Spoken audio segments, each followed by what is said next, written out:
अपना जानशी हुजूर कायदे मिल्लत हज़रत रज़ा को छोड़ के दुनिया से चले गए।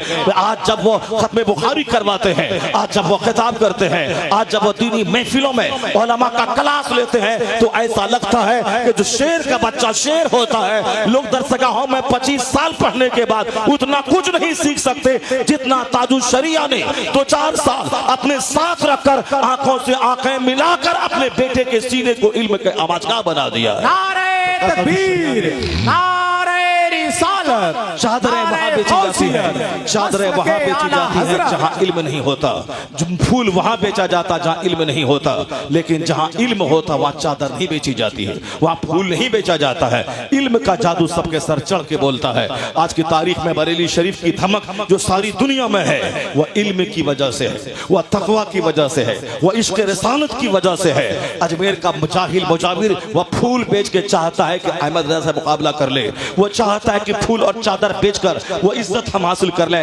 गरीब नवाज बड़े हैं लेकिन वहां का मुजाविर बड़ा नहीं है, जो नमाजें छोड़ता है, जो रमजान के दिन में रोजा नहीं रखता है, जो शराब पीता है, वो मुजाविर की वजह से अजमेर नहीं जाते। हम तो गरीब नवाज की वजह से अजमेर मोहल्ला जाते हैं, उन शराबियों की वजह से नहीं जाते जो रमजान के दिन में चरस और अफीम खाता पीता हो। ये चला है रजा से आंख मिलाने। आला हजरत ने जो इस्लाम जो मुसलमानों की रहनुमाई की है, जो 1000 किताबें लिखकर जो दीन पे होने वाले हमलों का जवाब दिया है, आज उसी का असर है कि जो दीन का काम करेगा वह रहे अहमद रजा नाम का पठान, अल्लाह उसे सौदागरान से उठा के पूरी दुनिया में जो इज्जतों से नवाजा है उसका हाल इसी से पता लगा लें। अमेरिका में रजा के नाम पे मदरसों का नाम, अमेरिका में लाखों हजारों आदमी के नाम के साथ लफ्ज़े रजा, हिंदुस्तान में करोड़ों आदमी अपने नाम के साथ लफ्ज़े रजा लगाए हुआ है। समर रजा, एहसन रजा, अख्तर रजा, इकबाल रजा, नासिर रजा, रजा अकेला था। मगर जब उन्होंने दीन के हमलों का जवाब दिया है, 1000 किताबें लिखकर दुश्मनों के ताबूत में आखिरी कील ठोक दी है, मुसलमानों के ईमान की हिफाजत की है, तो अहमद रजा का चर्चा आज नाम के साथ, मस्जिदों का नाम रजा जामा मस्जिद, मदरसों का नाम मदरसा रजविया, खानका का नाम खानका रजविया, हिंदुस्तान से बाहर अमेरिका की यूनिवर्सिटी में रजा पे रिसर्च, ऑक्सफोर्ड में रजा पे रिसर्च, बर्कली में रजा पे रिसर्च, कैम्ब्रिज में रजा पे रिसर्च, हिंदुस्तान में 1 दर्जन से ज्यादा यूनिवर्सिटियों में उन पे थीसिस लिखकर डॉक्टरेट की डिग्री हासिल की जा रही है। ऐसा माहौल लग रहा है कि वादी रजा की कोहे हिमाला रजा का है, इस हम तो देखिए वो इलाका रजा का। जिन लोगों ने दुश्मनी की आला हजरत से उनका चिराग बुझ गया, जिन लोगों ने दुश्मनी की उनका चिराग बुझ गया, उनकी इज्जत खत्म हो गई। वो हमारे सर पे बैठते थे, वो हमारे पांव की ठोकरों में रहने लगे। बरेली मेरा मरकज है, वहाँ के फतवे की धमक, वहाँ की तहकीक की धमक इस तरह है कि कोई फतवा आलमगीर नहीं होता जब तक के बरेली शरीफ की मोहर नहीं लग जाए। ये धमक है, बरेली शरीफ ने दीन की खिदमत की है, इसलिए अल्लाह ने उसे इज्जतों से नवाजा है। जिन लोगों ने उनसे दुश्मनी की उनका चिराग गुल हो गया, उनकी खानकाहों की अजमत मिट गई, उनका नामो निशान मिट गया। जो नजराने लेगा, एसी रूम में रहेगा, खाएगा तो ऊंचा करेगा, जिसके मुंह में ज़बान ना हो, जिसके हाथ में कलम ना हो, वो क्या ताजुल शरिया से मुकाबला कर पाएगा। जिन्होंने दर्स बुखारी दे की खिदमत की, जिन्होंने 100 के करीब किताबें लिखकर दिन की खिदमत की, जिन्होंने अपने दौर की फितनों का करारा जवाब दिया, खिताब के जरिया, मुरीदों के जरिया, तसनीफ के जरिया जो मसले के हक की हिफाजत की है, उसका मुकाबला ये फूल बेचने वाला क्या कर पाएगा। हर सारे दुश्मन रजा के वह जलकर राख हो गए, नामो निशान मिट गया, लेकिन जो रजा से वाबस्ता हुआ वह नेक नाम हो गया। चलने उनसे जितने लोग चले सबका चिराग बुझ गया, सबका चिराग गुल हो गया, सबकी मिट्टी पलीद हो गई, सबकी इज्जत मिट्टी में मिल गई, सब उनसे चलने वालों के गुल हो गए चिराग। अहमद रजा की शम्मा फरोजा है आज भी, उसी का दबदबा हर तरफ है। इल्म की वजह से कमजोर ताकतवर हो जाता है, इल्म की वजह से दिलों पे हुकूमत की जाती है, इल्म की वजह से आज आदमी नेकनाम हो जाता है। आला हजरत को उनके इल्म ने आज 100 साल हो गए उनके विसाल के, उसके बावजूद उनके इल्म ने उनको जिंदा रखा है, उनके तकवा ने उनको जिंदा रखा है। हिंदुस्तान में अलग अलग फैमिलीज के लोग रहते हैं, कोई पॉलिटिक्स के लिए मशहूर है, कोई बिजनेस के लिए मशहूर है, मगर रजा की फैमिली इश्क रिसालत के लिए मशहूर है। रजा की फैमिली इश्क रिसालत के लिए मशहूर है। जो रजा से दूर हुआ मुमकिन है कि वो राफिजियत से करीब हो जाए, मुमकिन है कि खारजियत से करीब हो जाए, मगर जो रजा से ज्यादा अटैच रहा, उनकी किताब पढ़ता रहा, उनका नाम लेता रहा, उनको अपना रहनुमा समझता रहा, उनको दौलत तो नहीं मिलेगी दुनिया की, अलबत्ता सबसे बड़ी दौलत जो ईमान की दौलत है वह दौलत उसके साथ रहेगी। और अगर ये दौलत रही तो उससे बड़ा धनवान कोई नहीं है, उससे बड़ा मालदार कोई नहीं है। मुरादाबाद के गरीब मुसलमानों, तुम पीतल की फैक्ट्री में काम करके 10,000 रुपए महाना कमाते हो, कभी मत समझना कि मैं गरीब हूँ। नमाज़े पंजगाना पाबंदी से पढ़ते रहना, रोजाना अपने घर में 10 मिनट के लिए सही कुरान पाक की तिलावत करते रहना, आलिमों से सच्ची मोहब्बत करना और मदरसों से आना जाना बरकरार रखना, मुस्तफा के मेहमानों की खिदमत करना, आलिमों से सच्ची दोस्ती करना। अपना गुफ्तगू सुनते हैं, अपने लोगों की गुफ्तगू नहीं सुनते। रविशंकर को सुनने की कोई जरूरत नहीं है, अपने दीनी रहनुमा को सुने। मुरारी बापू को सुनने की कोई जरूरत नहीं है, अपने मजहबी रहनुमा को सुने। आपके मजहबी रहनुमा को भी चाहिए वो इस 1-2 घंटे का इस्तेमाल ऑल फॉल किस्सा कहानी और साहब और नाटोंगी और ड्रामे कॉमेडी में नहीं, बल्कि जो सच्ची बातें हैं उसमें गुजारे, लोगों को एक मजाज दे, लोगों को सोचने समझने के लिए अंदर से प्रमोट करे, मोटिवेशन दिलाए, लोगों को तहरीक दिलाए, शौक दिलाए, नफरत नहीं दिलाए, मायूसियत की बातें नहीं करे, लोगों को शौक दिलाए। इस्लाम बशारत में यकीन करता है, नफरत में नहीं। हुजूर ने कहा था बशरू वला तो नफरू, खुशखबरी सुनाइए, नफरत मत दिलाइए। यस्सरू, आसानियां पैदा कीजिए, वला तो असरू, मुश्किल मत पैदा कीजिए, मुश्किलात नहीं आसानियां पैदा कीजिए, नफरत नहीं बशारत सुनाइए। अल्हम्दुलिल्लाह मैंने इस 1.5-2 घंटे की गुफ्तगू में कोशिश किया था कि आप तक मैं आपके दिलों को एक खुशी अता कर दूं, ताकि आपको लगे कि हमारा जो मुस्तकबिल है इस साइंटिफिक विकास के ज़माने में बड़ा खूबसूरत मुस्तकबिल है, बड़ा सुनहरा मुस्तकबिल है। हिंदुस्तान में तो मीडिया वालों के हंगामे में हम थोड़ा मायूस रहते हैं, मगर यहाँ से बाहर आप जाके देखें, कोई दिन ऐसा नहीं गुजरता जिस दिन कोई साइंटिस्ट कलमा पढ़ के मुसलमान न होता हो, कोई वक्त ऐसा नहीं गुजरता जिस दिन यूरोप का एक दानिश्वर पढ़ा लिखा आदमी कलमा पढ़ के मोमिन न बनता हो। हिंदुस्तान में भी हमारी 2-4 बेटियां जाहिल बाप की जाहिल बेटियां, वो भले ही उधर चली जाएं, अब वो भी सच्ची बात है कि नहीं कि मीडिया का हंगामा है, वो अल्लाह आलम भी सवाब, मगर सच्चाई का दूसरा पहलू ये है कि मेरे मुल्क में भी कोई दिन ऐसा नहीं गुजरता जिस दिन जाहिल नहीं पढ़ा लिखा स्कॉलर कलमा पढ़ के मोमिन बनता चला जा रहा है। क्योंकि उस रिपोर्ट को दिखलाया नहीं जाता, उसको हाईलाइट नहीं किया जाता है। चंद शरीरों ने हिंदुस्तान का खूबसूरत माहौल बिगाड़ना चाहा है, मगर मुझे यकीन है कि मेरा खुदा है, मेरा खुदा हर वक्त मेरा साथ देता है।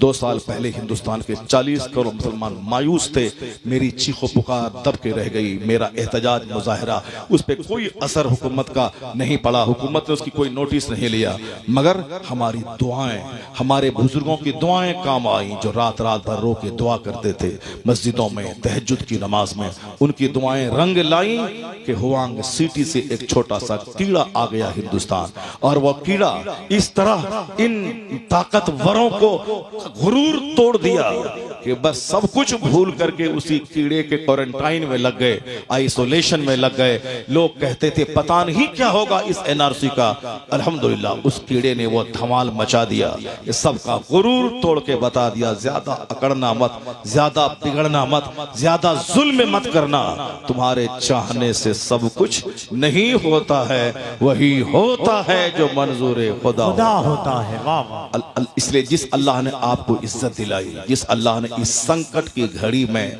आपकी मदद की, वरना सारा मुसलमान परेशान था। कोई साहब Aadhaar card, PAN card, I card, election I card और पासबुक सबको दुरुस्त करने के लोग कचहरी दौड़ रहे थे, और अल्हम्दुलिल्लाह अभी थोड़ा सा माहौल अच्छा बना है। तो जो रब हमेशा आपका साथ देता है, तो खुशहाली के ज़माने में अपने वक्त का सही इस्तेमाल कीजिए। जब अभी अमन का ज़माना है, अमन के ज़माने में इबादत ज़्यादा कीजिए, अमन के ज़माने में तिलावत ज़्यादा कीजिए। और आप जानते हैं कि कोई नेता चीखता रहा, कुछ नहीं हुआ। हमारी माँ बहन बेटियां धरना पे बैठी 3 महीने तक, कुछ नहीं हुआ।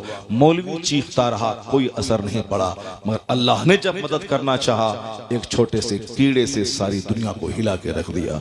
जिस तरह नमरूद को अल्लाह ने सल्तनत दी थी, वह गलत इस्तेमाल हुआ तो छोटा सा कीड़ा उसके गुरूर को तोड़ के मार डाला।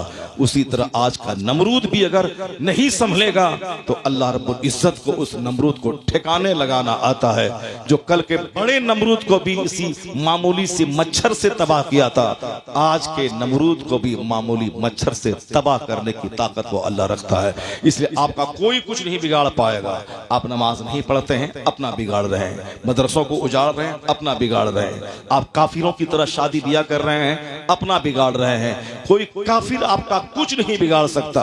आपकी बदअमली आपको बिगाड़ेगी, आपकी गंदी सोच आपको बिगाड़ेगी, आपकी काफिराना सोच आपको बिगाड़ेगी। इसलिए आप कसम खा लें, दुनिया वाला कुछ भी करे हमको उससे बहस नहीं, वो नाचे गाए कूदे हमको उससे मतलब नहीं, हमें करनी है शहंशाह बता की रजा जोई, वो अपने हो गए तो रहमते परवरदिगार अपनी।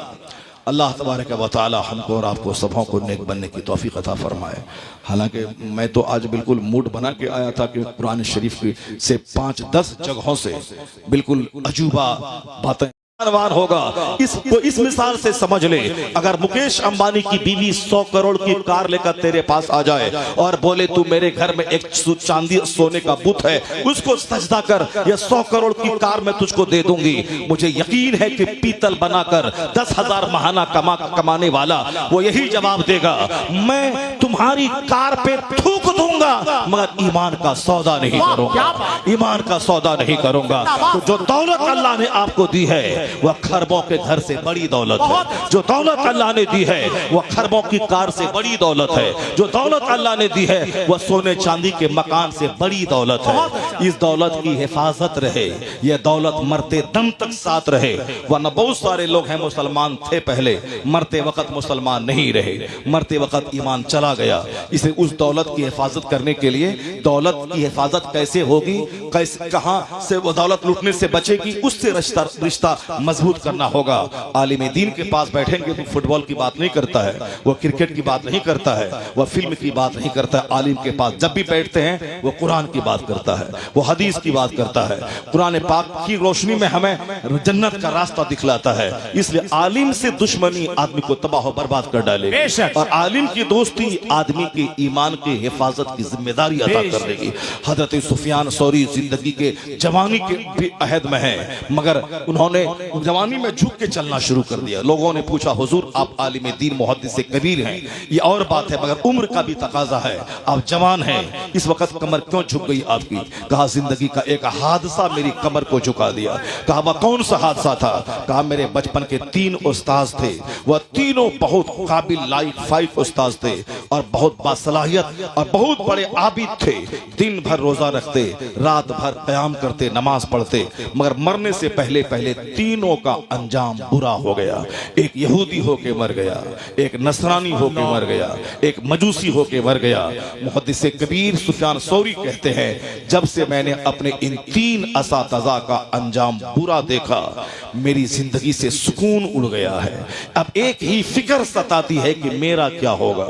इतने बड़े मुहद्दिस कबीर कहते हैं इनका अंजाम बद देखने के बाद अब मैं अपने रब से कुछ नहीं मांगता हूं, बस सिर्फ एक ही दुआ करता हूं, मालिक कुछ रहे या ना रहे मरते वक्त ईमान सलामत रहे। ये दुआ वक्त इतने बड़े मुहद्दिस जो लोग जिंदगी भर गुटखा खाते हैं, जिंदगी भर झूठों की सोहबत में रहते हैं, जिंदगी भर झूठ गीबत चुगलखोरी के माहौल में रहते हैं, एक वक्त की नमाज नहीं पढ़ते हैं और वो ये सोचते हैं कि जन्नत मेरी जागीर है, उससे बड़ा झूठा कोई नहीं है।